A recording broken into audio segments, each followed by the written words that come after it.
Sir? হ্যাঁ ভালো আছি। তোমাদের সবাইকে বলে দাও। এই স্যার জয়েন করতেছে কেবল স্যার। 19 জন কেবল, কেন তাড়াতাড়ি জয়েন করতেছে স্যার। আপনি স্যার শুরু করতে পারেন স্যার। তারা আস্তে আস্তে জয়েন করবে মাত্র স্যার। মাত্র 19 জন।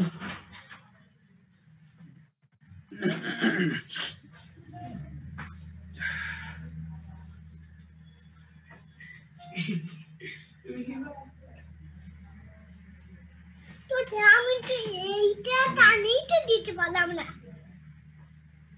থামো।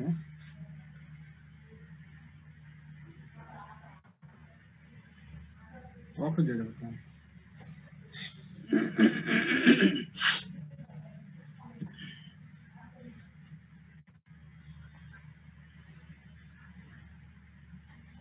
তুমি এখানে আসো।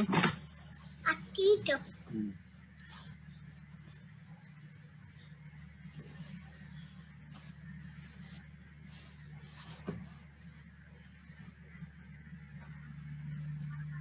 হ্যাঁ, তোমাদের সবাই অ্যাটেন্ড করছে? আচ্ছা ঠিক দাঁড়া, আছে। আমরা আসছি স্যার সবাই। আচ্ছা ঠিক আছে।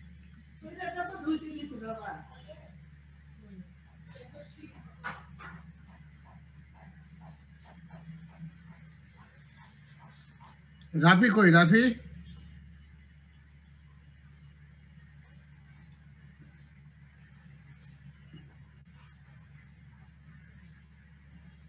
স্যার জয়েন করে নাই স্যার এখনো স্যার। নেট প্রবলেমই নাকি স্যার?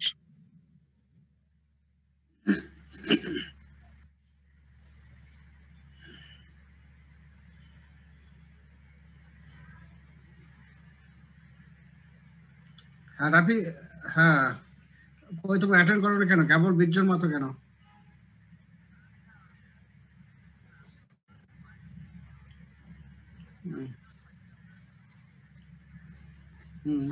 দাদি দাও না।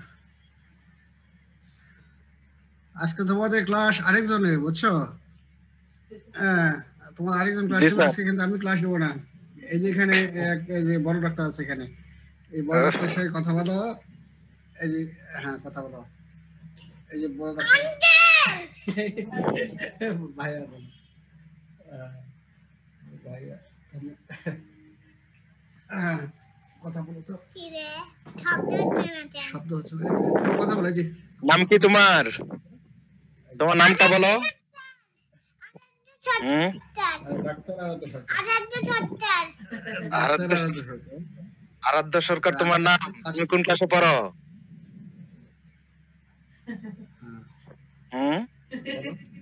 কি প্রশ্ন করে? লেখাপড়া করো তুমি? তোমরা ভালো আছো? লেখাপড়া করো তুমি? স্কুলে যাও? হ্যাঁ? বলো স্কুলে যাও তুমি? স্কুলে যাবো এবার। বলো যাবো। যাবা? ও বাবা। হ্যাঁ। আমি এখন ডাক্তার হয়ে গেছে। বলো আমি আজকে তুমি এখন ক্লাস ডাক্তার হয়ে নাও। গেছি। তোমার আপু তো প্রতিদিন নেয়। আজকে তুমিই নাও ক্লাস আমাদের। নিবো তো। নিবো তো। আচ্ছা নেও তুমি।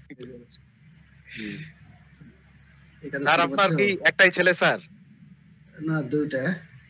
আরেকজন ওর কোথায় ইচ্ছা স্যার? যে আরেকজন ওই যে পাশের রুমে আছে। তো এর আবার ইচ্ছা যে এ আজকে ক্লাস নিয়ে নেবে। হ্যাঁ, এই ক্লাস নিবে। আমরা তার ক্লাসও করি স্যার। আমার ক্লাস করো আজকে। আমি জি আজকে স্যার, আমরা শুনবো। ক্লাস তো করি স্যার। হ্যাঁ, ওর ক্লাসও করি আজকে স্যার আমি আমরা। খালি শুনবো আর ওই ক্লাস নিবে। জি স্যার। এই বড় দাদা, এই বড় দাদা। হ্যাঁ, তুমি এখন কি বলবা? যে তোমরা কি পড়েছো? বলো। তুমি এখন বলো, তোমার কি পড়েছো? তুমি বলো, তোমার কি লেখাপড়া করেছো? বলো, তোমরা লেখাপড়া করেছো? হ্যাঁ, আমরা তো পড়তেছি। তোমার আব্বু প্রতিদিন যেগুলা পড়াই আমরা ওইগুলা পড়ি আবার বাসায়। বলো, আমি পড়াবো, আমি ডাক্তার হয়ে যাব। বলো বলো, আমি ডাক্তার হব। ঠিক আছে, আমি ডাক্তার হব। এই তুমিও ডাক্তার হবা, তোমার আব্বু তো অনেক ভালো ডাক্তার, তুমি একজন ভালো ডাক্তার হবা। এই যেদিকে এই যে আমার বড় ছেলে, এদিকে আসে, এদিকে এদিকে এদিকে আসে। ওটা সরাই দাও। এই যে এদিকে তার না দেখা যাবে না, এদিকে এদিকে এদিকে ওই যে আমার এই যে পিছনেরটা হলো যে বড়টা। জি স্যার। তোমার নাম কি? আমার নাম অনিরুদ্ধ সরকার। অনিরুদ্ধ সরকার। আচ্ছা, তুমি কোন ক্লাসে পড়ো? ক্লাস 5 এ পড়ি, 6 এ উঠবো এবার। ক্লাস 6 এ উঠবা? তোমার তো পিএসসি পরীক্ষা ছিল, দিতে পারলা না পরীক্ষা।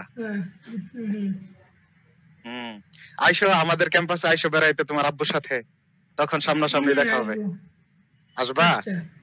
আচ্ছা, আসলে আমার সাথে দেখা করবা, বুঝছো? ঠিক আছে। বলবা যে তোমার আব্বুকে বলবা যে ওই যে ফরিদ ভাইয়া যে বলছিল ওর সাথে আমাকে দেখা করাই দাও, তখন তোমাকে নিয়ে আমাদের মেডিকেল কলেজ ঘুরে ঘুরে দেখাবো, ঠিক আছে? হ্যাঁ ঠিক আছে।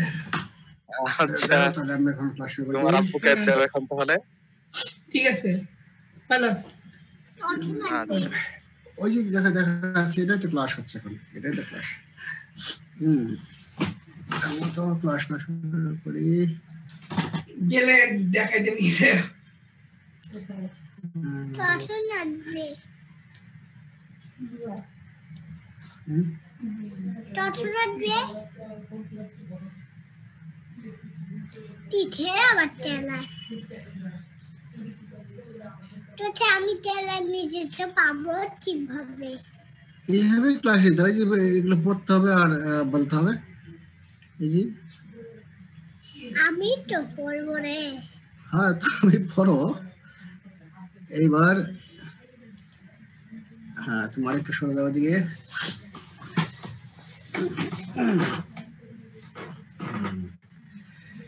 এখন আমরা ক্লাস শুরু করে দিই, যে কজন আসছে। হ্যাঁ, বাকিগুলো পরে আস্তে ধীরে পড়ুক। জি স্যার, 25 জন হয়ে গেছে তো স্যার, সমস্যা নেই স্যার, আসবে স্যার আস্তে আস্তে। তো সেদিন প্যাথোজেনেসিস আমরা করলাম, সামান্য কিছু বাকি আছে। আর যেটা আছে এটা খুব বেশি ইম্পর্টেন্ট না, তোমার রিটেন আমরা ভাইভাতে ধরবো না, রিটেনে দেখিও রিটেনে আসে কিনা, এবং খুব কঠিন না। ওই পারসিস্টেন্ট ভাইরাল ইনফেকশন মানে হলো কি, যখন কোনো ভাইরাল ডিজিজ হয়, ম্যাক্সিমাম ক্ষেত্রে কি হয়, ভাইরাসটা ডিজেবল হয়ে যায়, আমাদের কি রোগ প্রতিরোধ ক্ষমতা, ইমিউন রেসপন্স হয়ে যাবে, তখন ভাইরাল ইনফেকশন ভালো হয়ে যাবে, তাই তো? এটাই নিয়ম। কিন্তু কিছু কিছু ক্ষেত্রে দেখা যায় কি, সেই ভাইরাসটা ডিজিএফআর কমপ্লিটলি হয় না, তার কিছু পার্ট অথবা সম্পূর্ণ পার্টটাই তোমার বডিতে থেকে যায়, এবং জিনটা থেকে যায়, আরএনএ অথবা ডিএনএটা এই থেকে গেল, এটাকে বলা হচ্ছে। এবং এরা পরবর্তীতে করে কি, ক্রনিক ইনফেকশন করে বা অন্য অনেক ধরনের ইনফেকশন করে। এটাই হলো পারসিস্টেন্ট ভাইরাল ইনফেকশন, ঠিক আছে? তাহলে in most viral infections the virus does not remain in the body for a significant period after clinical recovery. However, কিছু ক্ষেত্রে কি, in certain instances the viral persists for long period either intact form, সম্পূর্ণ ফর্মটা থাকতেছে, or in the form subviral component, মানে কিছু অংশ যেমন আরএনএ বা ডিএনএ থাকতেছে, এটাকে বলা হচ্ছে ভাইরাল পারসিস্টেন্ট ইনফেকশন। এখন এটা তোমার কি কারণে হয়, পারসিস্টেন্ট ইনফেকশন কেন হয়, মেকানিজম এই তোমরা জানো যে এক ভাইরাস যখন সেলের ভিতরে প্রবেশ করে তখন কি হয়, ডিএনএ অথবা আরএনএ এটা সেলের ভিতরে প্রবেশ করে, তাই তো? সম্পূর্ণ ভাইরাসটা কিন্তু প্রবেশ করতেছে না। এখন ডিএনএ আরএনএ প্রবেশ করলো, এটা করে কি, ডিএনএ অথবা আরএনএটা আমাদের হোস্ট সেল যে ডিএনএ আছে, যেমন এইচআইভি, এটা হয় কি, এটা আরএনএ ভাইরাস, এখান থেকে ডিএনএ তোমার নাম হলো রেট্রো ভাইরাস, তাই না?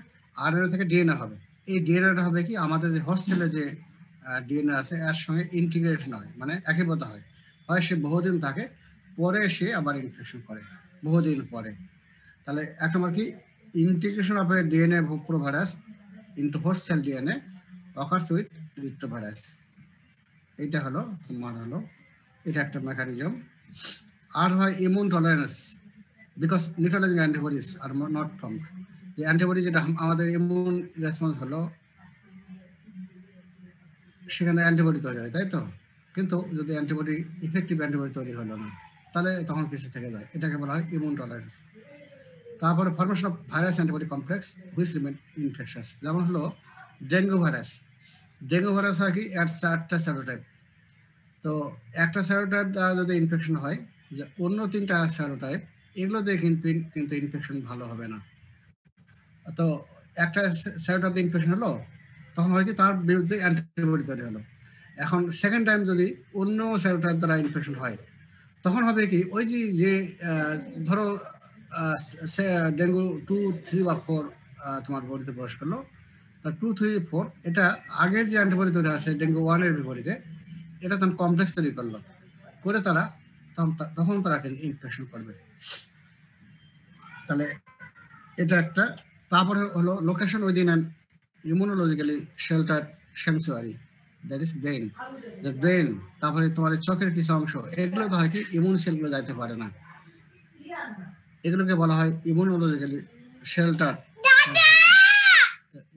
তো এই সমস্ত জায়গায় তোমার তারপরে র্যাপিড অ্যান্টিজেনিক ভ্যারিয়েশন, যেমন তোমার দেখো এই যে করোনা ভাইরাস,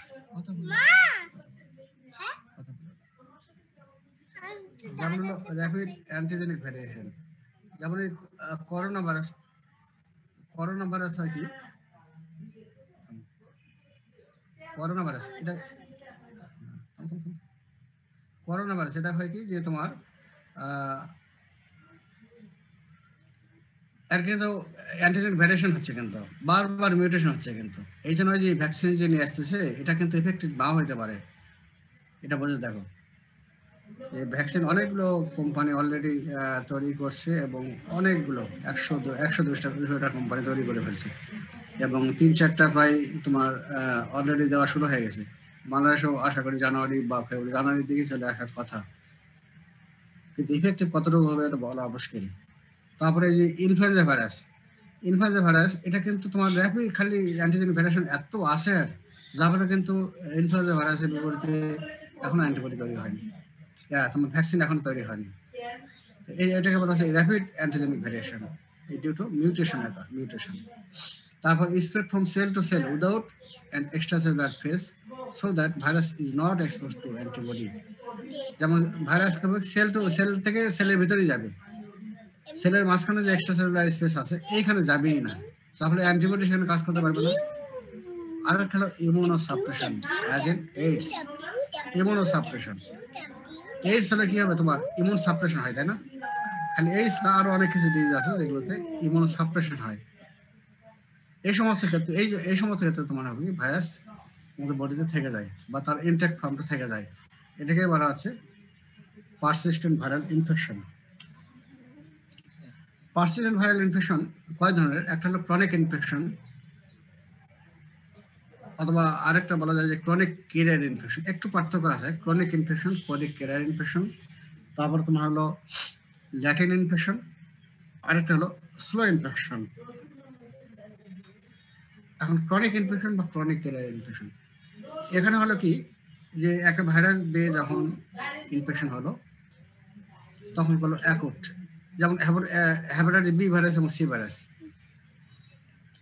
ঠিক আছে, এটাকে বলি। অথবা হেপাটাইটিস এ ভাইরাস বলি। হেপাটাইটিস এ ভাইরাস হয় কি, যখন ইনফেকশন হলো অ্যাকুট হেপাটাইটিস হইলো, তারপর কিন্তু ভালো হয়ে গেল, কিন্তু ওটা আর কিন্তু আর বডিতে থাকবে না। কিন্তু হেপাটাইটিস বি ভাইরাস এবং হেপাটাইটিস সি ভাইরাস, এখানে কি হয়, এখানে তোমার অ্যাকুট ইনফেকশন ভালো হলো, কিন্তু তোমার অর্গানিজম ভাইরাস থেকেই যায়। এরা তখন আস্তে আস্তে করবে কি, প্রথমে তোমার ক্রনিক ক্যারিয়ার স্টেপ তৈরি করবে, এরপরে এবং ক্রনিক ক্যারিয়ার যখন হবে তখন কোনো সিমটমই থাকবে না, অ্যাসিম্পটমেটিক। তারপরে এখান থেকে তোমার ক্রনিক হেপাটাইটিস করবে, আলটিমেটলি তোমার হবে কি সিরোসিস হয় এবং হেপাটোসেলুলার কার্সিনোমা হয়, ঠিক আছে। তারপরে তোমার হলো ওই যে neonatal rubella virus infection, cytomegalo virus infection, এগুলো তোমার এই ক্রনিক ক্যারিয়ার হিসেবে অনেকদিন থেকে যায়। তাহলে এখানে কি patient infected with certain viruses continue to produce significant amount of virus for long periods. This carrier can either be asymptomatic or results in chronic infection, ঠিক আছে। এরপরে দেখো ল্যাটেন্ট ইনফেকশন, মানে কি সুপ্ত থাকে, হিডেন থাকে, মানে লুকিয়ে থাকে। যেমন এইচআইভিতে হয় কি, যখন একটা এইচআইভি ভাইরাস প্রবেশ করলো আমাদের বডিতে, তখন সে মোটামুটি 4 সপ্তাহের মধ্যেই, তোমার 4 থেকে 8 সপ্তাহ, 1 থেকে 2 মাসের মধ্যেই আর কোনো ইনফেকশন থাকবে না, বডিতে সে থাকবেই না। এরা করবে কি, বডির বিভিন্ন জায়গায় তারা শেল্টার নেবে, যেমন লিম্ফার টিস্যুতে এখানে থেকে যায়, এবং মানুষ জানতে পারবে না, তার কোনো সিমটমই নাই, লিম্ফার টিস্যু থেকে গেল, ল্যাটেন্সি হিসেবে থেকে গেল। এরপরে 8 থেকে 10 বছর পরে এইচআইভি দেখা দেয়। এটা কি হলো ল্যাটেন্ট ইনফেকশন। তারপরে হিউম্যান হার্পেস ভাইরাস ইনফেকশন। এখানে কি হয়, যখন তোমরা পড়বে তখন জানবা। হিউম্যান হার্পেস ভাইরাস ইনফেকশন কি করে, চিকেন পক্স, ঠিক আছে। এবং চিকেন পক্স একবার যখন যখন যার হয়ে যায়, পরবর্তীতে আর কিন্তু চিকেন পক্স হয় না। কিন্তু এই যে পক্স ভাইরাসটি, যেটা হার্পেস জস্টার ভাইরাস, যেটা এটা করবে বডির মধ্যে তোমার এই যে ডর্সাল রুট গ্যাংলিয়ন, ঠিক আছে, এইখানে তারা বাসা হয়ে থাকবে। এবং পরে যখন হর্ট ডিফেন্স কোনো কারণে যদি কমে যায়, তখন তোমার ওখানে একটা ভেসিকুলার ডিজিজ করে, নাম হলো সিঙ্গেলস, এবং ওটা সো মাচ পেইনফুল, ঠিক আছে। তাহলে এইটা আবার যখন আমরা সিস্টেমিক পড়াবো তখন তোমরা জানবা। ল্যাটেন্ট ইনফেকশন কি হলো? ল্যাটেন্ট ইনফেকশন আর those in which the virus persist in an occult form, অথবা hidden or cryptic form most of the time. This time of infection signifies that infection are not producing by virus at the present time, but can be deactivated at a subsequent time. Example, human herpes virus, cytolatency কোথায়, লিম্ফার tissue. আর human HIV আর human herpes virus থাকে কোথায়, dorsal root ganglion of cranial nerve, এগুলোতে থাকে। এগুলো term তোমাদের হয়তো পরীক্ষায় এমন ধর্ম না বা আসবে কিনা জানি না, কোশ্চিন দেখে নিও। কিন্তু তোমার যখন আমরা সিস্টেমিক ভাইরাস পড়াবো তখন কিন্তু তোমাদের এগুলো বোঝার জন্য রাখবে এগুলো। তারপরে ধরো স্লো ভাইরাস ইনফেকশন। এখানে কি, ভাইরাস ইনফেকশন যেটা হয়, বডিতে প্রবেশ করার পরে বহুদিন পর্যন্ত তারা মানে ডিজিজ করতে বহুদিন সময় লাগে। যেমন তোমার হলো যে মিজেলস ভাইরাস যদি ইনফেকশন হয়, ভালো হয়ে গেল, পরে 5 থেকে 15 বছর পরে সে করবে কি, ব্রেনে একটা ইনফেকশন করবে, একটা কমপ্লিকেশন করবে, নাম হলো সাবএকুট স্ক্লেরোজিং প্যারেনকেফালাইটিস, ঠিক আছে। তাহলে স্লোলি করতেছে, কত দেখো 5 থেকে 15 বছর পরে করতেছে, স্লোলি ইনফেকশন করতেছে। তাহলে এটা পড়ি, the term slow refers to the prolonged period between initial infection and the onset of disease, which is usually measured in years. Example হলো কি, subacute sclerosing parenchymatidis, which follows several years, that means 5 to 15 years after measles virus infection. আর এগুলো তোমরা community মেডিসিনে পড়ে আসছো যে একটা viral infection হলে তার স্টেজ কয়টা, একটা ইনকিউবেশন পিরিয়ড, প্রোড্রোমাল পিরিয়ড, তারপর হলো ইলিয়াস পিরিয়ড এবং রিকভারি পিরিয়ড। এগুলো তোমাদের জানার প্রয়োজন নাই, তোমরা তো জানিয়ে আসছো, এগুলো করতেছে না। তাহলে এই তোমার হলো এটা। এই যে এখানে তোমার আজকে আরেকজন মাস্টার সাহেব নিচ্ছি, দেখা যাচ্ছে, দেখো তো স্যার, দেখতেছে স্যার। আরেকজন মাস্টার সাহেব আগেকার যুগে তো এইভাবে নিত, তাই না? আগে যে, এখন তো মোটামুটি ম্যাক্সিমাম টিচারই আর নেয় না, এই যে তোমার বোর্ডে লেখে নিত। হ্যাঁ, তাহলে এখনো যেগুলো পুরাতন টিচার তারা কিন্তু এইভাবেই নেয় কিন্তু এখন। এখন আমরা এবার অভ্যস্ত আর নই। ভালো দিক আছে, খারাপ দিকও আছে। এখন আমরা যেটা নিচ্ছি, ভালো দিক আছে, খারাপ দিকও আছে। হ্যাঁ, এখন ভালো দিক খারাপ দিক আছে। এখন আমি যেটা নিচ্ছি, এটা এখন বাদ দিই। এখন হলো তোমার হলো নতুন আরেকটা পড়াই।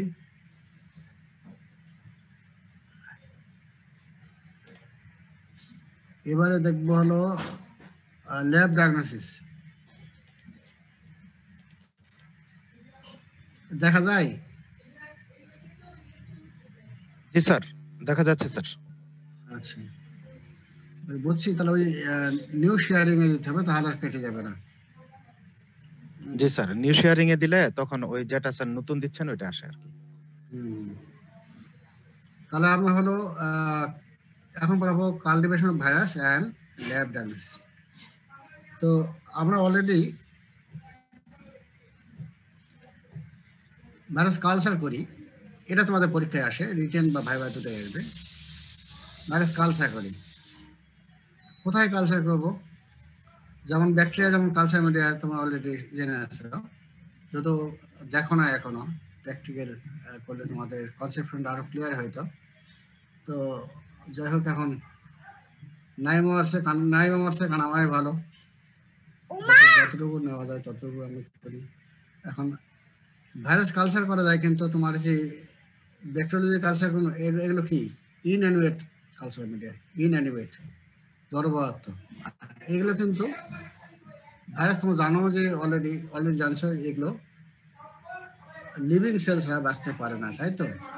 যেই জন্য তোমার অবশ্যই সেল কালচার করতে হবে। তাহলে কোথায় করবো?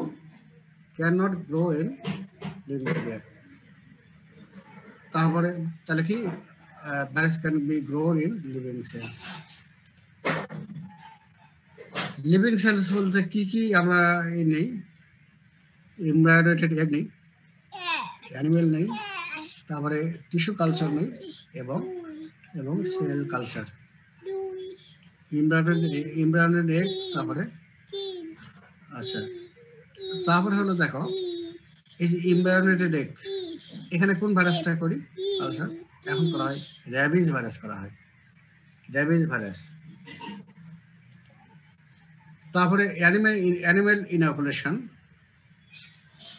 এটা যেমন কক্সিকি এবং টোগা ভাইরাস, এটা আমরা কালচার করি কোথায়? হোয়াইট সাকলিং মাইস, হোয়াইট সাকলিং মাইস, এইরকম করে থাকো, হোয়াইট সাকলিং মাইস, এখানে আমরা করি।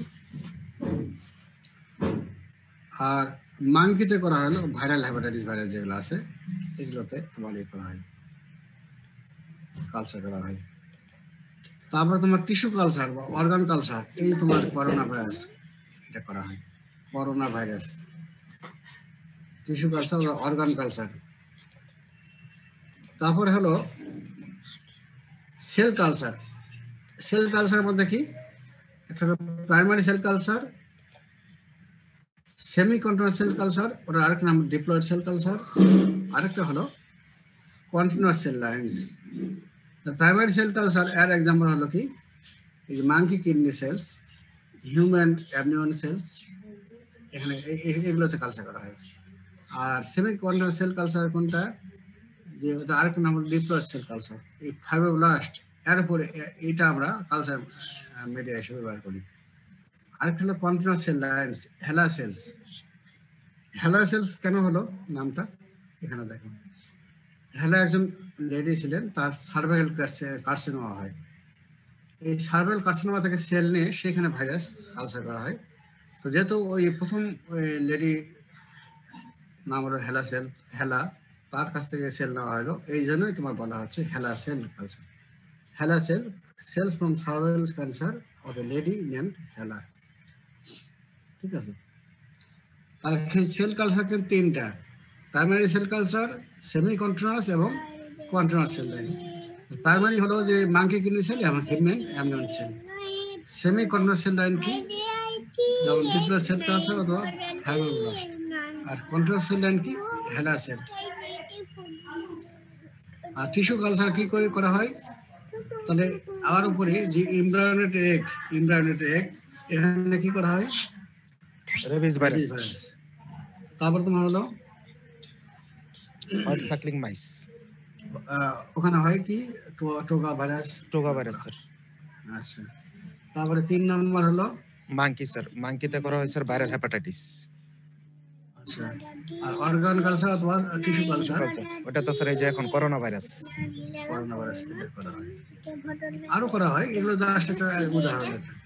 তার এইভাবে তার এই ভাইরাল কালচার, এই যে চারটা আমি এই যে স্লাইডটা দেখাইলাম, অবশ্যই ভালো করে করবা, এটা রিটেন ভাইরাল। আর ধরবো যে তোমার ভাইরাল কোথায় কালচার করা হয়, এগুলো কয়েকটা নাম বলবো, আর রিটেনে তো আসবেই। এখন আর পাবো না, এই ভাইরোলজি আমরা ল্যাব ডায়াগনোস কিভাবে করবো। তো ব্যাকটেরিয়ালজি আমরা অলরেডি পড়ে আসছি, মোটামুটি কিছুটা সেম সেম বলা যাবে না। এখানে তোমার হলো ওই হেডলাইন সবই একই, স্পেসিমেন কালেকশন করব, তারপরে মাইক্রোস্কোপিক এক্সামিন করব, তারপরে কালচার করব, তারপরে সেরাবলি আরেকটা করবো হলো তোমার হলো নিউক্লিক অ্যাসিড বেসড। তো এখানে অনেক পার্থক্য আছে, দেখো পার্থক্যটা কি বুঝবো। এখানে দেখো স্পেসিমেন কালেকশন করব, কোথায় থেকে স্পেসিমেন কালেকশন করব, তারপর হলো মাইক্রোস্কোপ এক্সামিন করব স্পেসিমেন থেকে নিয়ে, তারপর হলো যে সেল কালচার কালচার করব, headline identification virus in cell culture. এরপরে করবো সেরোলজি টেস্ট। আরেকটা করতে পারি কি, detection of viral nucleic acid in blood or patient cells. তাহলে প্রথমে এটা আসো স্পেসিমেন কালেকশন কি করবো, it's depends on the nature of infection. Nature of infection এখানে কখনো ব্লাড নিতে পারি, ব্লাড নেবো কখন কি জন্য, সেরোলজির জন্য। তারপরে ফিসেস স্টোল নেবো কি জন্য, তোমার ডায়রিয়া দিতে হয়। তাহলে তোমার হলো ঘুম পাচ্ছে নাকি, তোমার টিচারের তো একজন তো ঘুম পাচ্ছে, কেমন হলো তো ঘুম পালে টিচারে তো কথা বলতে পারতেছে না, এই জন্য তার ঘুম পাইতেছে।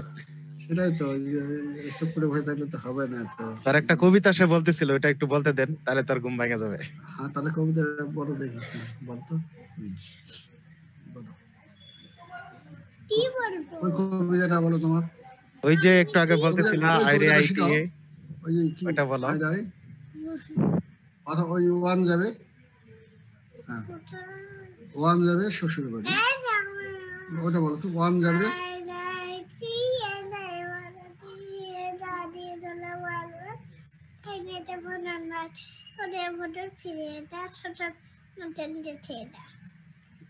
আর ওয়ান যাবে শ্বশুর বাড়ি, এটা বলবো না, বলো জোরে বলো, ওয়ান যাবে শ্বশুর বাড়ি, উঠেছে দাঁড়ি থ্রি কি আর তুই হাতে নাটু তুলে হাড়ি ফোরটাতে বাচ্চা এলো, ফাইভ বললো ছাতা, থ্রিতে বললো মিছে, ডাবল তুলতে কোথায় ডাবল তুলতে। Thank you. বাহ, এই তো তোমার ভেরি গুড স্যার। পড়ে গেল। বাহ, স্যার তো ভেরি গুড বলা যায় না, আমরা স্যার ভেরি গুড বলবো কিভাবে?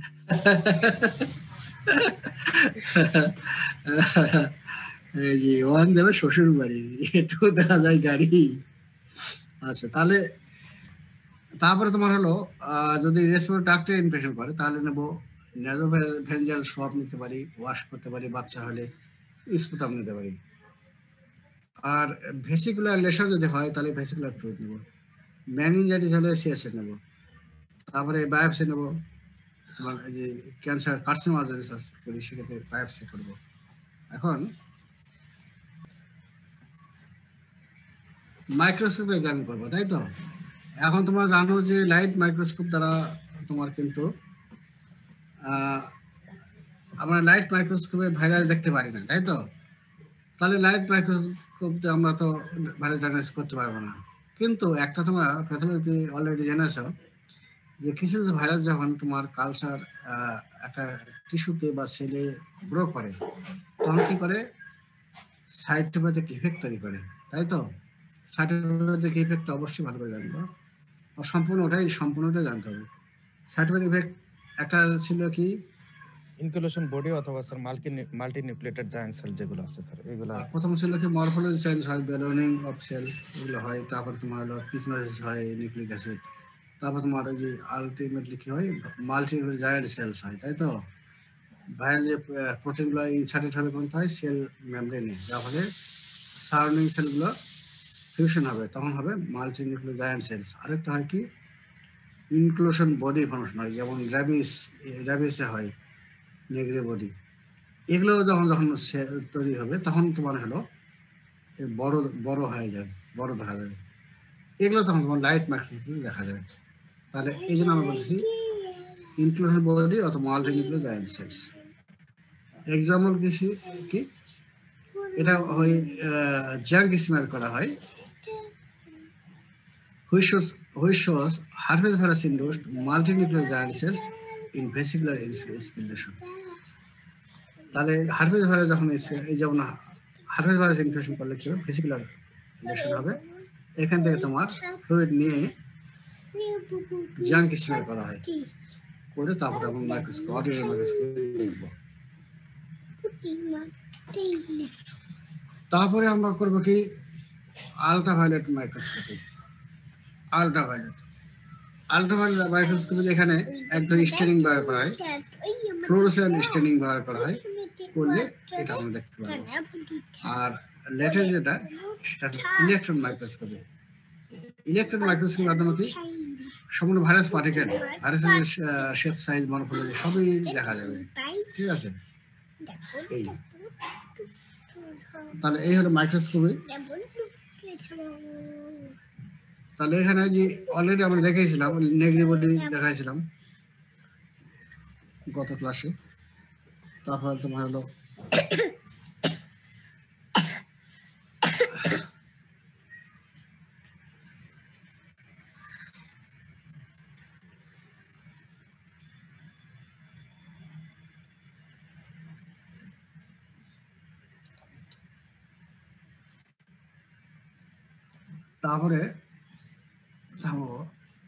তারপরে আমরা কালচার করব, তাই তো? কালচার করব কোথায়? কালচার করলে দেখবো কোনটা সাইটোপ্যাথিক ইফেক্টটা দেখবো। ঠিক আছে, সাইটোপ্যাথিক ইফেক্ট তো অলরেডি আমরা পড়েছিলাম। কি হয়, রাউন্ডিং হয়ে যায়, বেলুনিং হয়ে যায়, আর যে ওর কালার যেটা হবে ডার্কেনিং কালার হবে। তারপরে ইনক্লুশন বডি ফর্মেশন হবে, তারপর কি জায়ান্ট সেল ফর্মেশন হতে পারে, আর সেল লাইসিস হতে পারে। এখন এই যে সাইটোপ্যাথিক ইফেক্ট তৈরি হলো, এটাতে আমরা কিন্তু অ্যাকচুয়াল ডায়াগনোস করতে পারি না, এটা কনফার্ম ডায়াগনোস করতে পারি না। এটা হলো একটা প্রিজামটিভ ডায়াগনোসিস, একটা ধারণা করতে পারি। এটা একটা ধারণা আমরা করতে পারি, যেটা ধারণা করতে পারি, তাই তো? এখন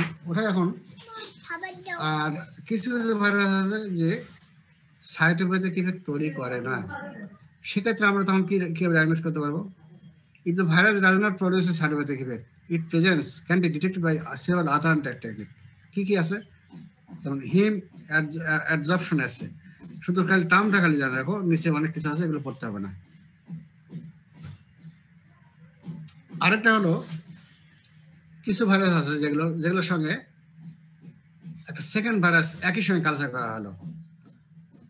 যেমন তোমার হলো রুবেলা ভাইরাস, এটা সাইটোপ্যাথিক এফেক্ট করে না, কিন্তু ইন্টারো ভাইরাস এটা আবার করে, সাইটোপ্যাথিক এফেক্ট করে। তো এখন রুবেলা ভাইরাস এবং ইন্টারো ভাইরাস যদি একসঙ্গে যদি কালচার করা হয়, তাহলে রুবেলা ভাইরাস করবে কি, ইন্টারো ভাইরাসকে এই সাইটোপ্যাথিক এফেক্ট করতেই দেবে না। তাহলে ওখানে একটা আমরা মোটামুটি একটা ধরে এলাম যে এটা রুবেলা ভাইরাস হতে পারে। তারপরে যদি decrease in acid production by infected dying cells, এটা যখন আমাদের নর্মাল সেল লিভিং থাকে, ঠিক আছে, তখন কিন্তু সেই সেলটা তখন অ্যাসিডিক, কিন্তু তখন কিন্তু পিএইচটা অ্যাসিডিক থাকে। আর যখন একটা সেল মারা যাবে, ভাইরাস ইনফেক্টেড সেল মারা যাবে, তখন সেটা হবে অ্যালকালাইন, তখন কিন্তু পিএইচ তোমার হবে তোমার অ্যালকালাইন। ঠিক আছে, এখানে যদি আমরা লিটমাস পেপার দিই, তাহলে যেহেতু ওটা মরে গেল, অ্যালকালাইন হলো, তাহলে সেখানে হবে রেড, তাই তো? আস্তে আস্তে তুমি দেখো, তাহলে রেড হবে, তাই তো? আর যদি বেঁচে থাকে তাহলে সেটা হবে ইয়েলো হবে। এটা হলো তোমার হলো। তারপরে এই যে সেল কালচার করলাম, এগুলো আবার আরো আমরা কনফার্ম করতে পারি। এগুলো নাও বললেও এই স্লাইডে নাও বলতে পারো, বা শুধু খালি টার্মগুলো জানা রাখতে পারো, যে complement fixation test, haemagglutination inhibition test, neutralization of cytopathic effect, তারপরে হলো রেডিও ইমিউনোসে, এলাইজা এবং ইমিউনো ইলেকট্রোমাইক্রোস্কোপ, এটা নাও বলতে পারো। তাহলে এর আগে আমরা তাহলে আবারও আমরা একটু জানি।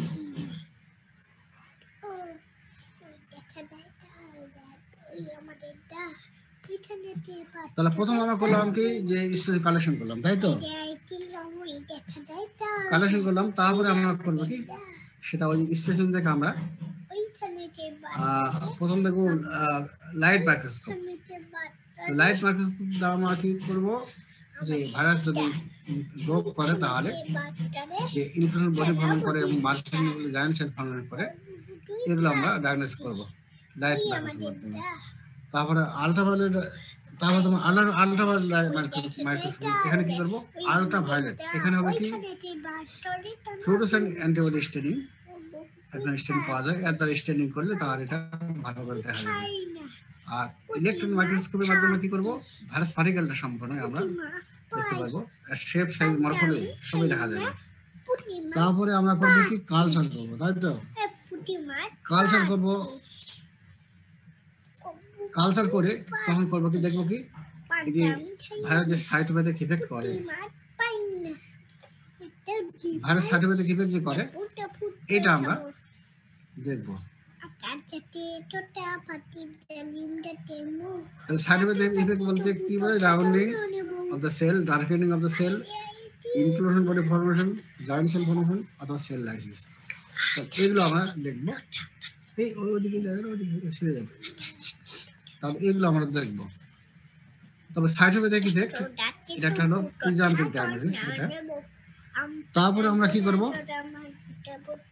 আবার কোনো কোনো ভাইরাস করে কি সাইটোপ্যাথিক ইফেক্ট করে না, তখন আমরা করব কি একটা তখন অন্য মেকানিজমে যাব, একটা হলো হিম অ্যাবজর্পশন আসে, আর আরেকটা দেখবো কি interference with the formation of cytopathic effect by A second virus. যেমন রুবেলা ভাইরাস সাইটোপ্যাথিক ইফেক্ট করে না, কিন্তু এর সঙ্গে যদি ইন্টার ভাইরাস যেটা সাইটোপ্যাথিক ইফেক্ট করে, যদি একসঙ্গে যদি কালচার করা হয় তাহলে রুবেলা ভাইরাস কি করবে, ইন্টার ভাইরাসকে সাইটোপ্যাথিক ইফেক্ট করতে দেবে না। এরপরে আর দেখবো কি যে ভাইরাস ইনফেকশন যদি হয় তাহলে সেই সেলটা মারা যাবে, মারা গেলে তখন তার পিএইচ হবে অ্যালকালাইন, আর যদি বেঁচে থাকে তাহলে অ্যাসিডিক। তো লিটমাস পেপার যদি দেওয়া হয় পিএইচ ইন্ডিকেটর, তাহলে খালি লিটমাস পেপারই না, শুধুমাত্র পিএইচ ইন্ডিকেটর, সেটা ফেনল রেড হতে পারে, লিটমাস পেপার হতে পারে, এগুলোর কালার চেঞ্জ হবে, যদি অ্যালকালাইন হয় রেড হবে, আর যদি তোমার অ্যাসিডিক হয় তাহলে ইয়েলো হবে। ঠিক আছে, তাহলে এই হলো তোমার সংক্ষেপে। এখন আমরা আসল এখন ডায়াগনোসিস, এই যে যেটা গতকালকে বলেছিলাম ব্যালুনিং অফ সেল, ডার্কেনিং, তাই তো এই দেখাচ্ছিলাম। তারপরে তোমার এই যে সাইটোপ্যাথিক ইফেক্ট দেখো, এখানে এই যে মাল্টিনিউক্লিয়ার জায়ান্ট সেল বা সিসিটিএম ফর্মেশন হয়েছে, এগুলো দেখাইলাম। বাবা আমাদের মা ডাকতেছে, ডাকবা বাবা, যাও তোমার কি আসো তাহলে। আচ্ছা ঠিক হ্যাঁ যাও। ততক্ষণ বন্ধ করলে না? না না বন্ধ করি নাই। তাহলে দেখো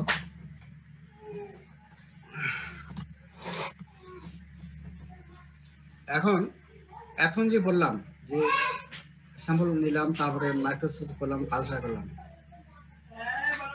ঠিক আছে, কিন্তু এগুলো খুব একটা ইফেক্টিভ নয়, এগুলো সাধারণত প্র্যাকটিক্যালি করাও হয় না। এগুলো তোমার হলো যে থিসিস পারপাসে করা হয়, হ্যাঁ এগুলোতে করা হয়, কিন্তু এমনিতে কিন্তু করা হয় না। ডায়াগনস্টিক পারপাস সাধারণত ভ্যালু নেই। কি জন্য? তোমরা জানো যে virus cannot be seen by light microscope, দেখাই যায় না লাইট মাইক্রোস্কোপে। এখন তোমার যদি electron microscope now, virus cannot B কালচারড in ordinary method, cell culture needed. এখন একটা সেল কালচার যদি করতে যাও তাহলে সেই সেল তৈরি করতে তোমার অনেক মানে অনেক কঠিন, সেলটা তৈরি করা অনেক কঠিন, কিন্তু যার ফলে এগুলোতে সম্ভব হয় না। যেমন ব্যাকটেরিয়া কালচার মিডিয়া, এগুলো একটা পাউডার আমরা কিনলাম, পাউডার দিয়ে সহজে কালচার মিডিয়া তৈরি করতেছি আমরা, কি বলে যে কালচার করতে পারতেছে, কিন্তু cell culture so much difficult এবং কষ্ট বেশি। এই জন্য serology is the mainstay of diagnosis in case of virus. এখানে আমরা কি দেখবো, একটা অ্যান্টিবডি দেখবো এবং অ্যান্টিজেন দেখবো। অ্যান্টিবডি দেখতে পারি কি হবে, কমপ্লিমেন্ট ফিজিয়েশন টেস্ট, এলাইজা। তো এলাইজা আমরা বলবো এনজাইম লিঙ্ক ইমিউনোসরবেন্ট অ্যাসে, ঠিক আছে, ELISA enzyme link ইমিউনোসরবেন্ট as ELISA. তারপরে হিম agglutination inhibition test, latex agglutination test, indirect ইমিউনোফ্লুরেন্স test, western blot. আর লাইন ইমিউনো আছে, এটা তোমার কেটে দাও। আর ওয়েস্টার্ন ব্লট এবং লাইন ইমিউনো আছে, লাইন ইমিউনো আছে এটা কিন্তু ওয়েস্টার্ন ব্লটের একটা পার্ট, এক ধরনের পার্ট না, এক ধরনের one type of western blot line immuno আছে। লাইন ইমিউনো আছে কিন্তু কেটে দাও, ওয়েস্টার্ন ব্লট বললে হবে। তো তোমরা এই যে কমপ্লিমেন্ট ভেরিয়েন্ট টেস্ট, এটা কিন্তু আগে পপুলার টেস্ট ছিল, এখন কমপ্লিমেন্ট ভেরিয়েন্ট টেস্ট এখন ব্যবহার অনেক কমে গেছে, এখন নাই বলেই চলে। এখন তোমার পপুলার টেস্ট হলো ওই যে এলাইজা এবং তোমার হলো ওয়েস্টার্ন ব্লট, এগুলো তোমার এই দুটো হলো তোমার সবচেয়ে হলো পপুলার টেস্ট, ঠিক আছে। তার মধ্যে ওয়েস্টার্ন ব্লটের মধ্যে লাইন ইমিউনো আছে, এখন এটাই বেশি ইউজ করা হয়, লাইন ইমিউনো আছে। তো এই জন্য লাইন ইমিউনো আছে, এক্সট্রা করে বলতে হবে না। তাহলে এলাইজা এবং ওয়েস্টার্ন ব্লট আগে বলবা, তারপরে এখন তোমার যে পরেগুলো এখন বলো যে কমপ্লিমেন্ট ভেরিয়েন্ট টেস্ট করা হয়, তারপরে হিম agglutination inhibition test, latex agglutination test, indirect ইমিউনোফ্লুরেন্স test, ঠিক আছে। এগুলো অবশ্যই খেয়াল রাখতে হবে এগুলো। আর অ্যান্টিজেন ডিটেকশন করে কি হবে, ELISA, latex agglutination test, direct and indirect ইমিউনোফ্লুরেন্স test. তাহলে এলাইজা কিন্তু আমরা অ্যান্টিবডি এবং অ্যান্টিজেন দুটাই দেখতে পারি এলাইজা দ্বারা, এবং ল্যাটেক্স অ্যাগ্লুটিনেশন টেস্ট এটা দ্বারা আমরা কিন্তু অ্যান্টিজেন এবং অ্যান্টিবডি দুটাই দেখতে পারি, ঠিক আছে। তা দুই জায়গায় কিন্তু থাকলো ওটা। আর ইনডাইরেক্ট ইমিউনোফ্লুরেন্স টেস্ট, এটা তোমার অ্যান্টিজেন এবং অ্যান্টিবডি দুটাই দেখতে পাচ্ছি। আর ডাইরেক্ট ইমিউনোফ্লুরেন্স টেস্ট দ্বারা শুধু অ্যান্টিজেন দেবে। তাহলে এই কয়েকটা তোমার এই চারটা মানে তিনটা কিন্তু কমন, কিন্তু দুই সাইডে থাকলো না। দেখো তো, ল্যাটেক্স অ্যাগ্লুটিনেশন টেস্ট, তারপর তোমার হলো এলাইজা, হ্যাঁ, এই দুটো কিন্তু, আর হলো ইনডাইরেক্ট ইমিউনোফ্লুরেন্স টেস্ট, এই কয়েকটা কিন্তু তিনটা কিন্তু কমন থাকলো। আর ওয়েস্টার্ন ব্লট তো বলতেই হবে, তাহলে তোমার তো হয়ে গেল। যার ফলে তোমাদের মুখস্থ করা বা তোমার কনফিউশন হওয়ার কিন্তু চান্স নাই, এবার দেখে নিবা। তারপরে হলো detection of viral nucleic acid, যেমন নিউক্লিক অ্যাসিড প্রবস, এটার মধ্যে আছে ডিএনএ প্রব, আরএনএ প্রব আছে, পিসিআর পলিমারেজ চেইন রিঅ্যাকশন, তারপরে আরটিপিসিআর মানে real time polymerase chain reaction, southern blot এবং নর্দার্ন ব্লট। ওয়েস্টার্ন ব্লট আমরা কিন্তু অ্যান্টিবডি দেখছি, ঠিক আছে। এখানে দেখো ব্লট কিন্তু অনেক কয়টা, তাই তো, blot western blot, southern blot, Northern blot, আরো একটা ব্লট আছে এখানে আসছে, নিয়ে আসি না আমি। তো ওয়েস্টার্ন ব্লটটা আমরা অ্যান্টিবডি করতেছি, এবং এখন এইচআইভিতে ব্যাপক ইউজ হয়, বিশেষ করে লাইন ইমিউনো আছে। এখন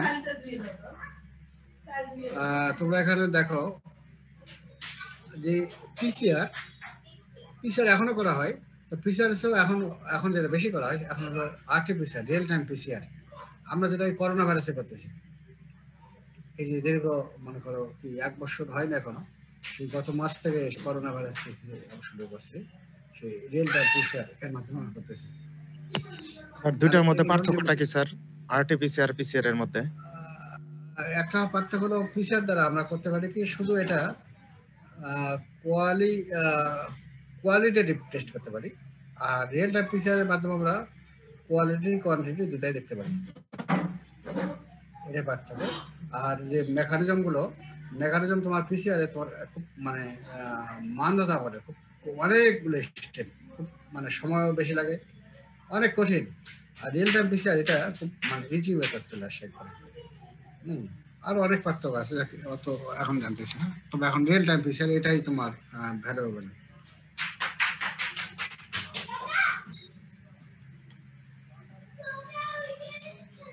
এই যে এলাইজা তোমাদের স্যার অলরেডি পড়াইছে। এলাইজা এলাইজা তোমাদের পড়াইছে না? তোমার যে যখন অ্যান্টিজেন অ্যান্টিবডি রিঅ্যাকশন তখন অলরেডি পড়ানো হয়ে গেছে।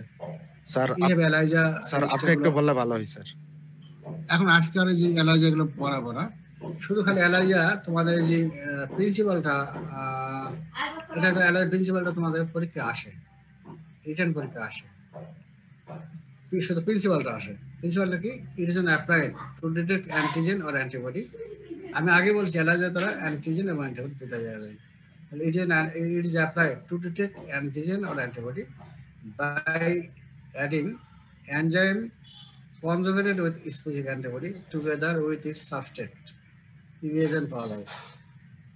এনজাইম থাকে, ওর সঙ্গে থাকে কনজুগেট করা থাকে, স্পেসিফিক অ্যান্টিবডি থাকে এবং তার সঙ্গে আবার কিছু সাবস্ট্রেট থাকে। এগুলো এনজাইম এটা মানে থাকে এগুলো। এখন এনজাইম কি করবে? অ্যাক্টস অন ইটস সাবস্ট্রেট, এই সাবস্ট্রেট যে যোগ করা হলো এর উপরে কাজ করবে এবং এটাকে ভেঙে দেয়, break its down and produce color in product. The intensity of color measured by spectrophotometer, ওটাকে বলা হয় ELISA reader, which gives the quantitative and qualitative assay of antibody or antigen. মানে মোট প্রিন্সিপাল হলো কি? প্রথম হলো কি একটা অ্যান্টিজেন, এটা মাধ্যমে কি অ্যান্টিজেন এবং অ্যান্টিবডি ডিটেক্ট করা হয় এবং এখানে কি করা হয়? এনজাইম দেওয়া থাকে, কমার্শিয়ালি এগুলো তৈরি করে থাকে। ঠিক আছে, এই এনজাইমটা হলো কি এর সঙ্গে থাকবে তোমার স্পেসিফিক অ্যান্টিবডি থাকবে, আবার এর সঙ্গে থাকবে তোমার সাবস্ট্রেট দেওয়া থাকে, কিছু কয়েকটা জিনিস মিলে দেওয়া থাকে। এখন এই এনজাইমটা করবে কি? এই সাবস্ট্রেটের উপর কাজ করবে এটার, এবং এখানে এই সাবস্ট্রেট হলো বলতে যে স্পেসিমেন যেটা সেটা আর কি, এটা এখন ওর উপরে যখন কাজ করবে তখন ওটাকে ভেঙে দেবে, ভেঙে দিলে একটা কালার তৈরি করবে এবং এই কালারটাই আমরা মেজার করবো বাই এলাইজা রিডার দ্বারা। ঠিক আছে, দেখে আমরা সেখান থেকে আমরা কতটুকু হলো এটার তোমার যে নির্ণয় করার জন্য এলাইজা রিডার আছে এবং আরো অনেক মানে ইয়ে আছে, অত বলা যাবে না, এগুলো না দেখলে বলা যাবে না। এগুলো কি হয়? কোয়ান্টিটেটিভ এবং কোয়ালিটি, পরিমাণগত এবং গুণগত মান দুটাই আমরা অ্যান্টিজেন অথবা অ্যান্টিবডির দুটাই আমরা কিন্তু নির্ণয় করতে পারি, কোয়ান্টিটি এবং কোয়ালিটি দুটাই। ঠিক আছে, এটা না দেখলে বলা মুশকিল, শুধু খালি সংক্ষেপে জানো যে it is applied to detect antigen আর অ্যান্টিবডি। কিভাবে করো? By adding enzyme conjugated with specific antibody. এনজাইমের সঙ্গে স্পেসিফিক অ্যান্টিবডি থাকবে এবং এর সঙ্গে যোগ করবো স্পেসিফিক সাবস্ট্রেট যোগ করবো। করলে কি এই সাবস্ট্রেটের উপর ওই এনজাইমটা কাজ করবে, করলে ভেঙে দিয়ে কালার তৈরি করবে, একবার ইনফ্লো শেষ মুহূর্তে করবে একটা কালার, একদম কালার তৈরি করবে। ওই কালারটা আমরা মাপবো বা স্পেকট্রোফটোমিটার করে, তখন আমরা দেখবো যে অ্যান্টিজেন অ্যান্টিবডি কোয়ালিটি এবং কোয়ান্টিটি দুটাই দেখবো। এখন এখানে এই যে এগুলো দেখা যাচ্ছে না, দেখা যায় তোমাদের যে মাথা খারাপ করতে যাচ্ছে না আমি। হ্যাঁ, এগুলো অনেক স্টেপ আছে, অনেক স্টেপ। এগুলো বলতে তোমার এই এলাইজা পড়াতে গেলে তোমার 1 ঘন্টা সময় লাগে আমার। তাহলে এলাইজা তোমার এটা পড়ে নিও, এটা তোমার যে রিটেনে আসবে। স্যার এলাইজা স্যার আগের স্লাইডটা একটু, স্যার এই স্লাইডটা নাই তো স্যার আমাদের কাছে, মানে এতে নাই আর কি স্যার, শিটে নাই না স্যার।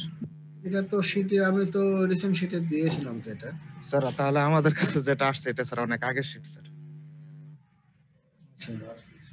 তাহলে সেটা হতে পারে। আচ্ছা, এটা যখন তোমার যে যখন আসবে না তখন এটা দিয়ে দেবো, সমস্যা নেই। যখন তোমার হস্টেলে যখন আসবে তখন এটা পরীক্ষার আগে আগে এটা আমার কাছে নিয়ম মনে করে, তাহলে ঠিক আছে। জি স্যার, লেখা হয়ে গেছে স্যার, ইয়া করতে পারেন স্যার।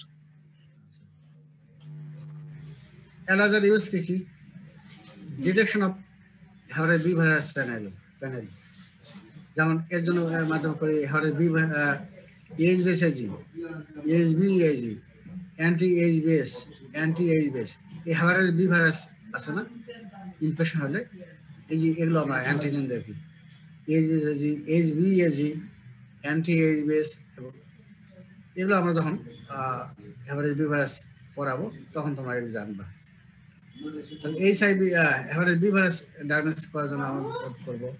তারপর ডিটেকশন আদার হেপাটাইটিস ভাইরাল ইনফেকশন এগুলোতে করবো। এইচআইভি এটাও ডায়াগনোসিস করার জন্য আমরা করবো। রোটা ভাইরাস ইনস্টল এটাও করার জন্য আমরা করতে পারি। ডেঙ্গু ভাইরাল অ্যান্টিবডি এটা দ্বারা করতে পারি।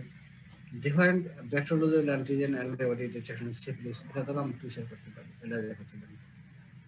অনেক আছে, খালি এই কয়েকটা ইউজ না, আরো অনেক ইউজ আছে। এখন এলার্জার ইউজ মানে কি বলবো, এলার্জা এখন তো মানে মোস্ট পপুলার টেস্ট। এখন এলার্জা এমন কোনো ডিজিজ করা যায় না যে ম্যাক্সিমাম ডিজিজ এলার্জার মাধ্যমে মনে করা যায়, বিশেষ ভাইরাল ডিজিজগুলো, নট ব্যাকটেরিয়াল।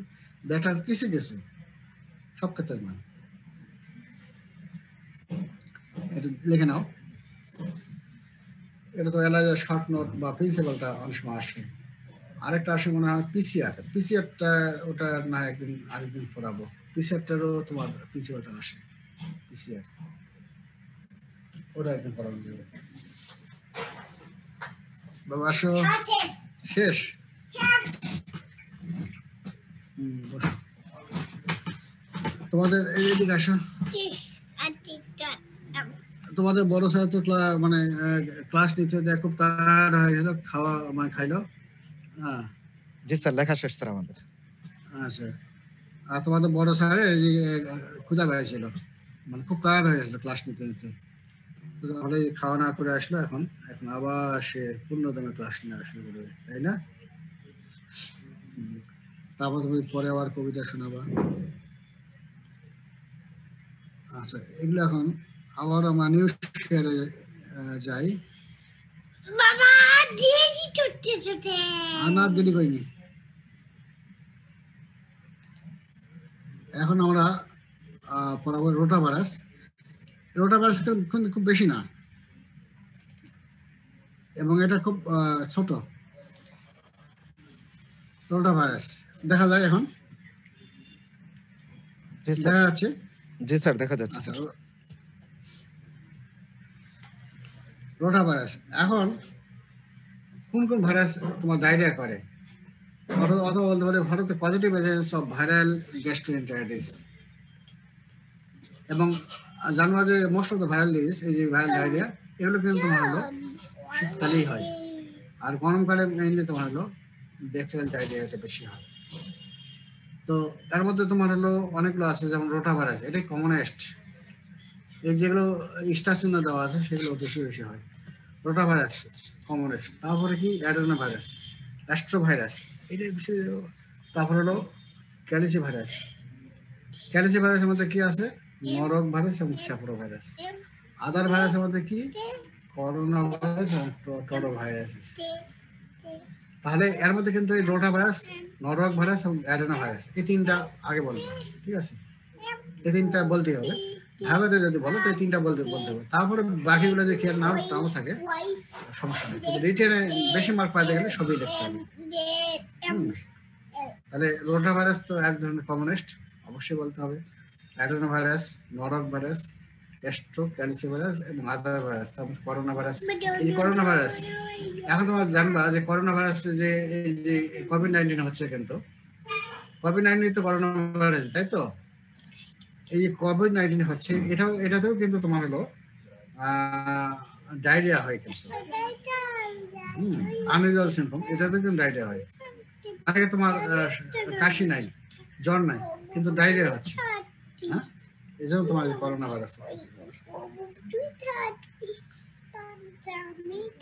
এখন প্রপার্টিস, একটা ভাইরালের প্রপার্টিস করতে গেলে তোমার যদি ক্লাসিফিকেশন যে আমি পড়াইলাম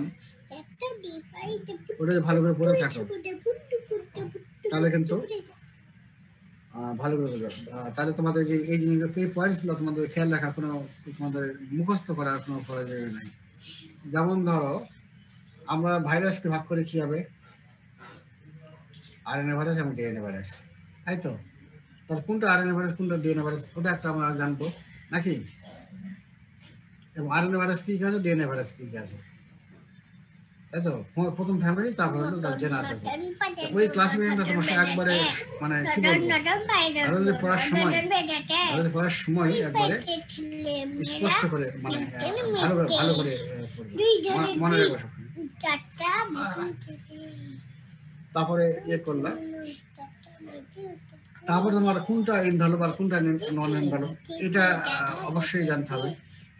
যেমন তোমার হলো আরএনএ ভাইরাসের মধ্যে কি নন ইনভ্যালুব ভাইরাস কোনটা ছিল, কোনটা? আর তোমার পড়ো না, পিসিআর, পিকোনো ভাইরাস, করোনা ভাইরাস এবং কি ক্যালিসি ভাইরাস এবং হলো কি রিও ভাইরাস, এই তিনটা হলো তোমার হলো, এই তোমার তিনটা ছিল হলো নন ইনভ্যালিড, তাই তো? আর তোমার হলো ডিএনএ ভাইরাসের মধ্যে নন ইনভ্যালিড কোনটা ছিল, কোনটা? এই এইচএসপি, হ্যাভানা ভাইরাস, তারপরে হার্পেস ভাইরাস এবং এই কয়েকটা ছিল। আর পিপিএ ছিল ইনভ্যালিড, তাই তো? ওই কয়েকটা, তাহলে এটা ভালো করে আজকেই পড়বা। ভাইরাস যদি পড়তে গেলে তোমাদের এই জিনিসগুলো তোমার মানে ভালো করে পড়তে হবে। তারপরে তোমার ধরো ওই যে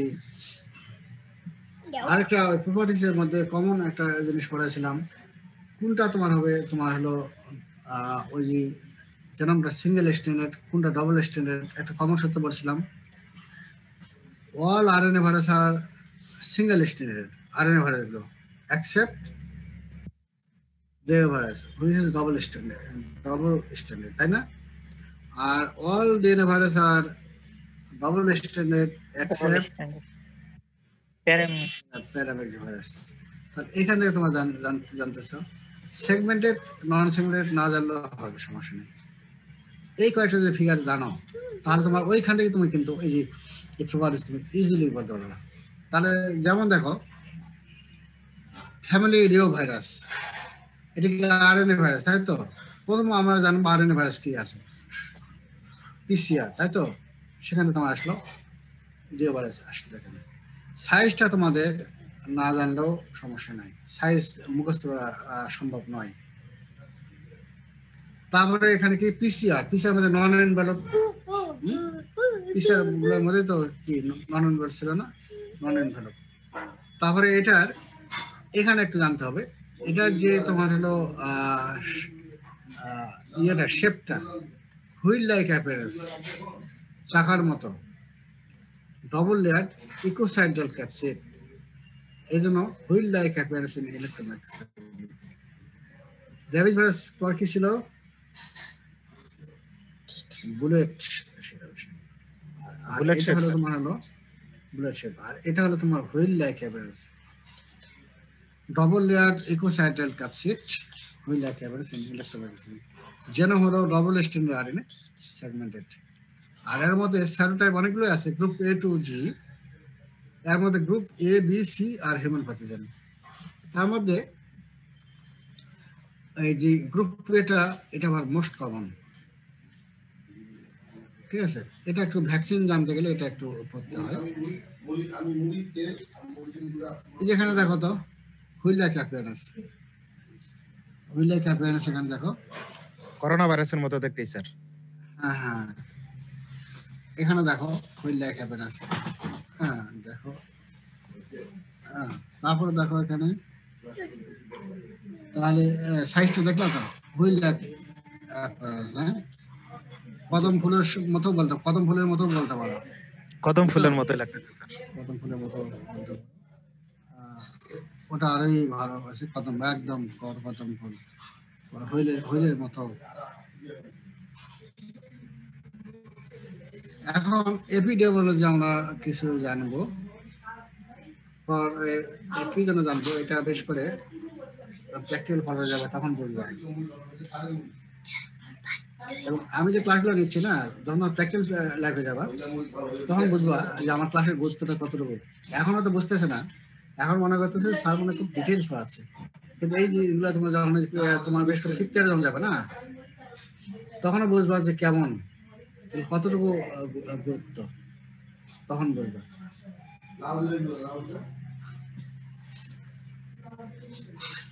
আর আমি যেটা সবসময় বলি যে সব করতে হবে না তোমাদের, ওই বললাম যে তুমি আমি ভাইভাতে তো বলেই দেবো যে কি কি তোমরা পড়বা, আর রিটেনে যাবে তোমার কোশ্চেন সলভ করবা। এখন দেখো স্কুল যদি এটা বেশি হয়, প্রি কেস হলো 6 to 24 months। 6 মাসে আগে কেন হয় না? 6 মাসে আগে কেন হয় না? যেন এই যে আর 6 মাস অলরেডি আগে তো বাচ্চা অন্য IgG antibodies and IgA present in close form.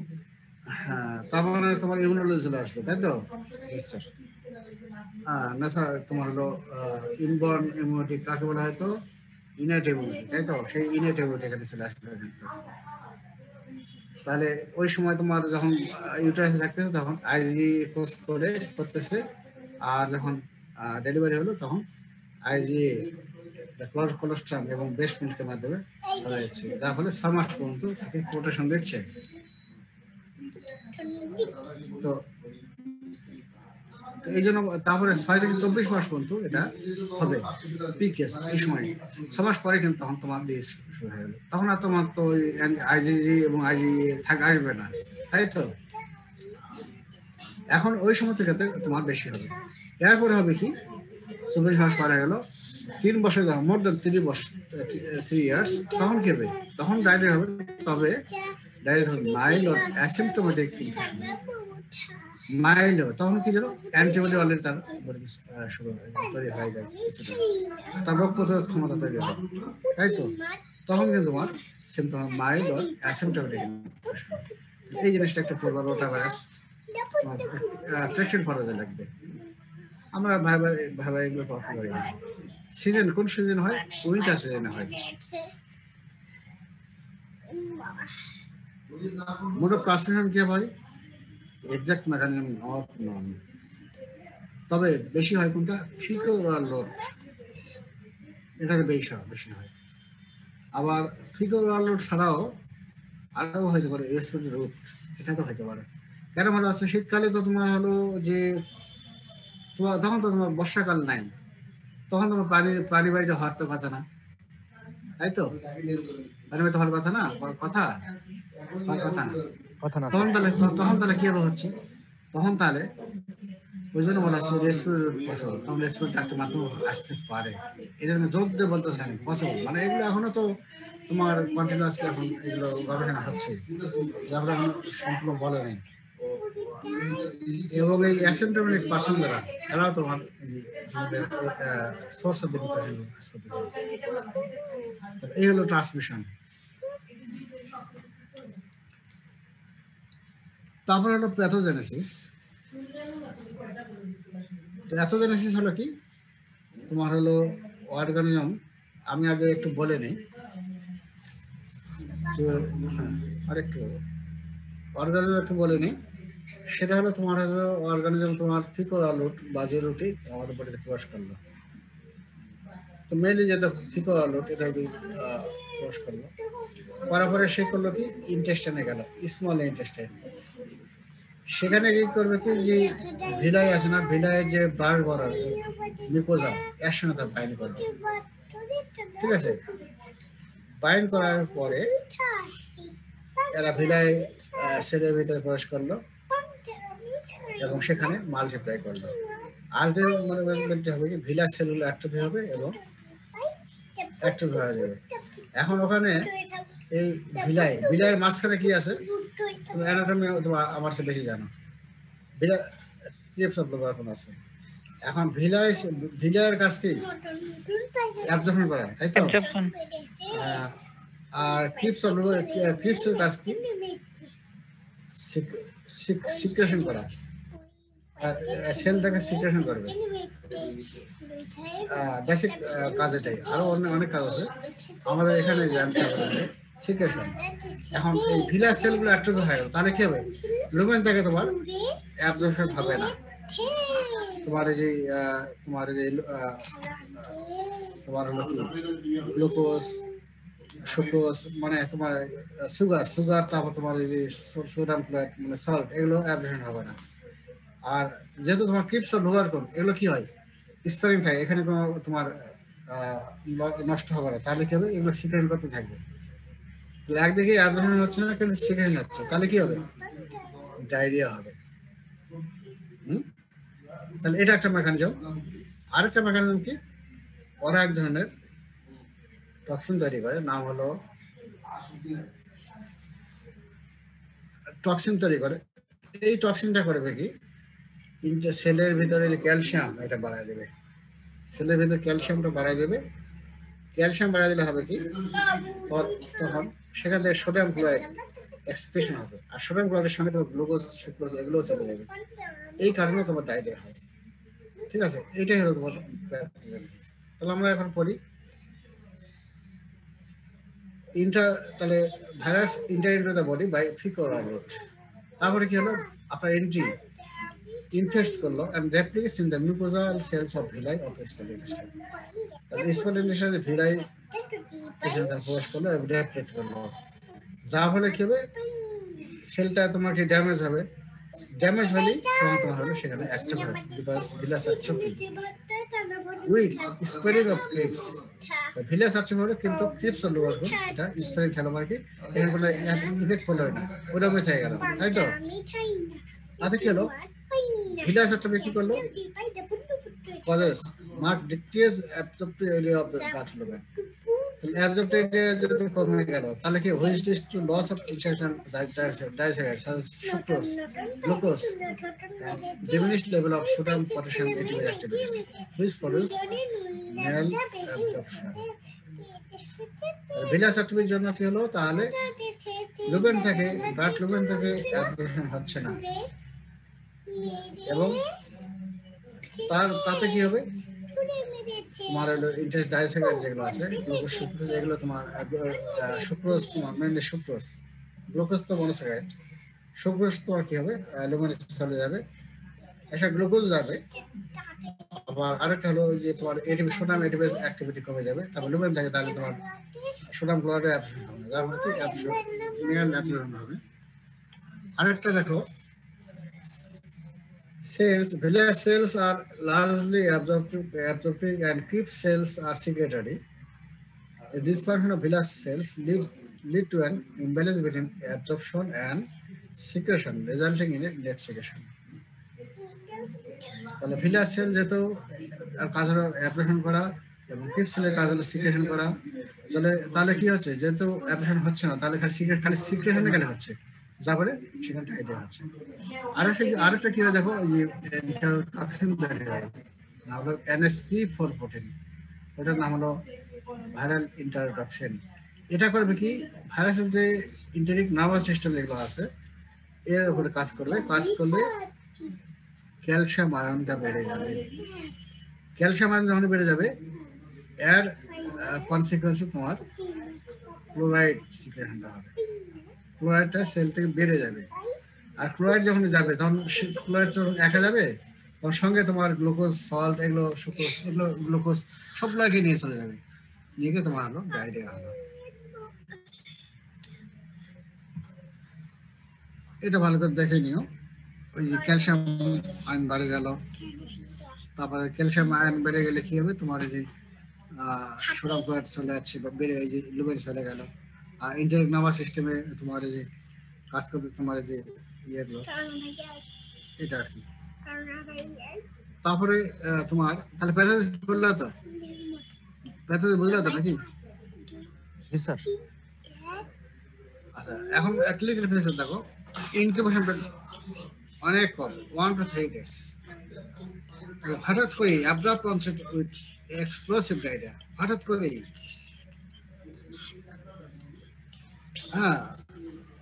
onset with explosive diarrhea, watery stool without lead, blood and mucus lasting 5 to 7 days, vomiting and fever। ঠিক আছে, তাহলে এই যে হবে তোমার ডায়রিয়াটা হবে কি ওয়াটারই হবে, ব্লাড এবং মিউকাস থাকবে না। ব্লাড এবং দেখো এখানেই তোমার যদি জিজ্ঞাসা করে ভাইরাল ডায়রিয়া আর হলো তোমার হলো ব্যাকটেরিয়াল ডায়রিয়া, পার্থক্যটা কি? ব্যাকটেরিয়াল ডায়রিয়াতে মেইনলি ব্লাড আর মিউকাস থাকবে, কিছু ব্যাকটেরিয়া থাকে না, কিন্তু তোমার ওভারঅল একটা মানে বলতেছি ব্লাড আর মিউকাস থাকবে। আর ভাইরাল ডায়রিয়াতে তোমার ব্লাড আর মিউকাস থাকবে না, ঠিক আছে? এটা একটু পার্থক্য। জিজ্ঞাসা করা এবং এই শীতকালীন ডায়রিয়া হয় কি, আমার তো প্রশ্ন ছিল খেতলাল, ওইদিকার কেউ আছো? জয়ফাটের ওদিকে কেউ আছে?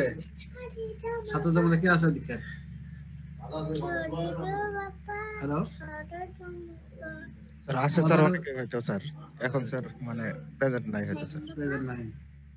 তো আমার ফার্স্ট পোস্টিং হলো খেতলাল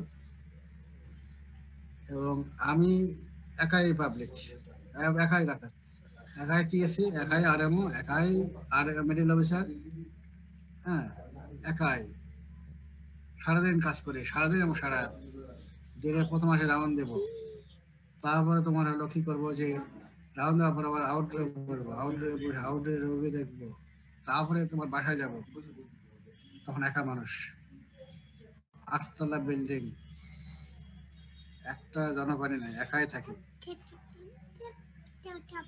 এবং ওই যে তোমার রাত্রে রোগী আসতেছে তোমার, তখন ওই যে নিস্তে কল দেবে স্যার মেহমান আসে, তখন চলে যাবো, আবার দেখবো রাত 3টা কি 4টা কি 5টা কি ঘুম আসতেছে, চোখ পাশাতে রোগী আসে দেখবো।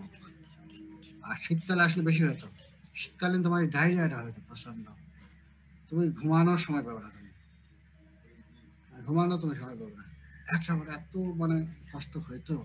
যাই হোক ওইভাবে আমি তো খেলার প্রায় তোমার 4 বছর ছিলাম, 4 বছর ওখানে নড়তে পারিনি, আমাকে নড়তে দেওয়া হয়নি ওখানে, কারণ কোনো ডাক্তার ওখানে যাইতে চায় না, খুব টেরোরিস্ট জায়গা।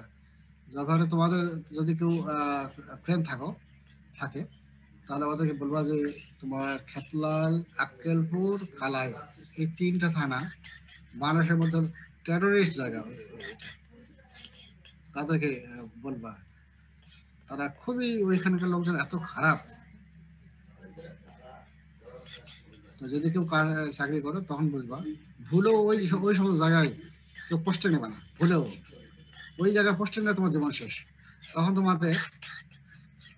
তোমাদের ওই যে লেখাপড়া করতে পারবে না, বুঝছো?